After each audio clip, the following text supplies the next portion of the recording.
CSIRO, your National Science Agency. You might detect an accent. I think it's obvious, but you'll be surprised at how many people get it wrong, especially when I'm wearing green. So just to be clear, I am Scottish. Woo! Oh, sorry. There we go.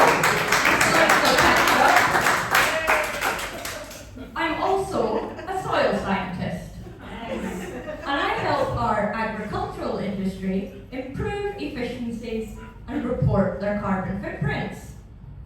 Working in this field, people think that I've got a lush green garden lawn, a prize-winning veggie patch, and a very dirty sense of humour. But to avoid any aggro tonight, we were given 3 simple rules. Watch your language, no drinking on stage, and for goodness sake, keep your clothes on. Then they found out my comedy hero is this man. Billy reckons life's more exciting when you break the rules, and I tend to agree. Rules are so restrictive.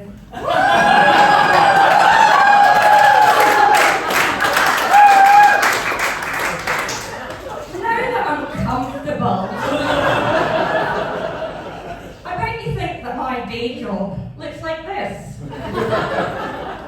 Actually, it's a lot more like this.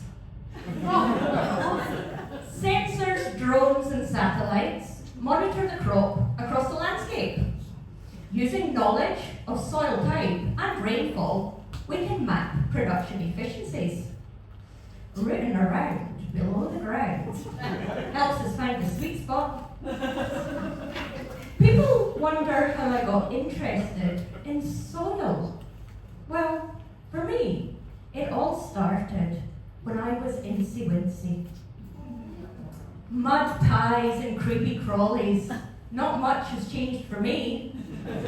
But for our farmers, it has. Global markets and consumer demands are changing. These days, belching is far less acceptable.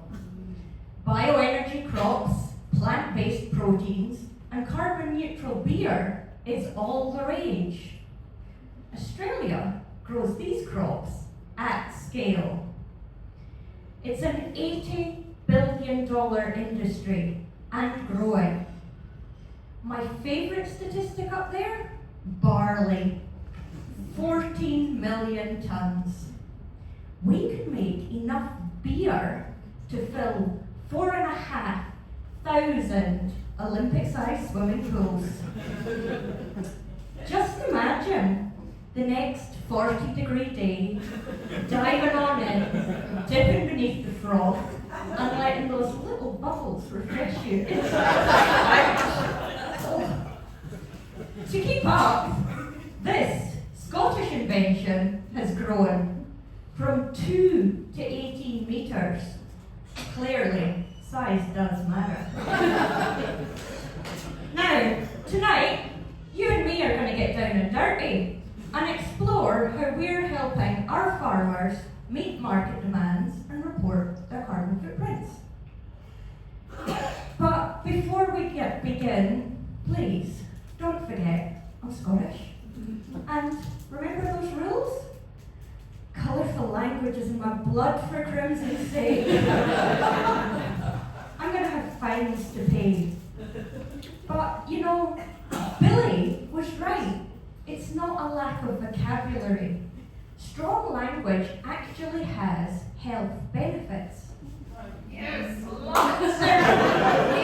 There's even a word that recognizes this. But here's where the English language fails. That word does not do what it says on the tin, no matter how you pronounce it. Believe me, I've tried.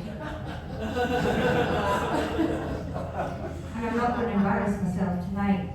We're going to keep it simple. Tonight, the C bomb is carbon, and the F bomb, you've guessed it, footprints. So let's get on and find out what they are. For a farmer, it's a tally of inputs and outputs where everything has a carbon value. Fertilizers, herbicides and diesel go in, and tons of crop come out. A few simple calculations, and we convert it all to carbon. We could automate this stuff, make it easy, like a giant tax return collected over 1.7 million paddocks. But we wouldn't want to spoil the fun. Farmers have plenty of time on their hands, don't they? The crop grows itself between April and December, if it rains. A leisurely drive around the paddocks, pull a few weeds, spray a few pests, and the obligatory beer with your mates at the end of the day.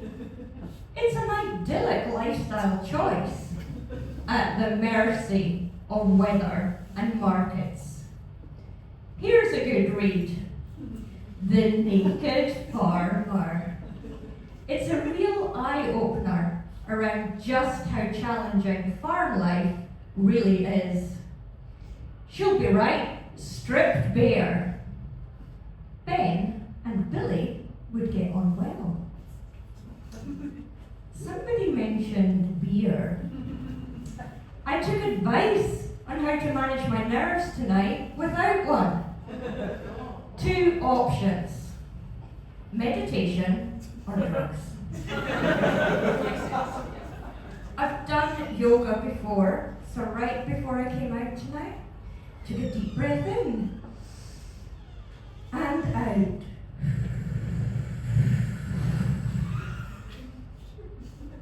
I'm feeling real chill. Check out my veggie patch.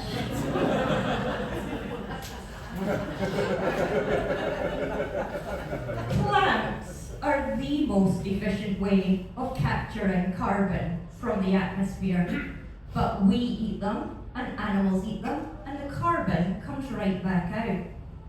That cow is not letting one rip. Well, it is, but strangely we don't mind that. It's the belching that's the problem. And just like you and me, the amount depends on what is eaten. CSIRO diets are famous. And did you know that seaweed can reduce belching by 2/3 or more? Problem solved. We just need to move our moose here. Or deliver a concentrated supplement direct to the farm gate. Sorry, Daisy, no seaside holiday for you. But maybe those supersized harvesters will offer holidaymakers new options. You should hear the sales pitch. Panoramic views and entertainment stations. Multiple stripper options for you boys. And for us girls, for the perfect finish, triple XL variable rate driver shafts. Need a playlist to get you in the mood? Released every year to keep our farmers rocking. So, if there's not November rain, driving wheels will take you to the harvest moon where another one bites the dust. You know, agro-tourism has real potential, reconnecting people and food right at the source. So why not book in for your sunset tour of South Australia's fields of gold? Remember Ben? He's your tour guide and the beer is cold. Now, I've got to that stage in life when you start reflecting on how the hell you got to where you are. 40 odd years years since my mud pie days, and some things have really started going south. 16,000 kilometres south from my homeland, and in the air, 1,000 gigatons more CO2. If only everything moved as slowly as my fashion. Now,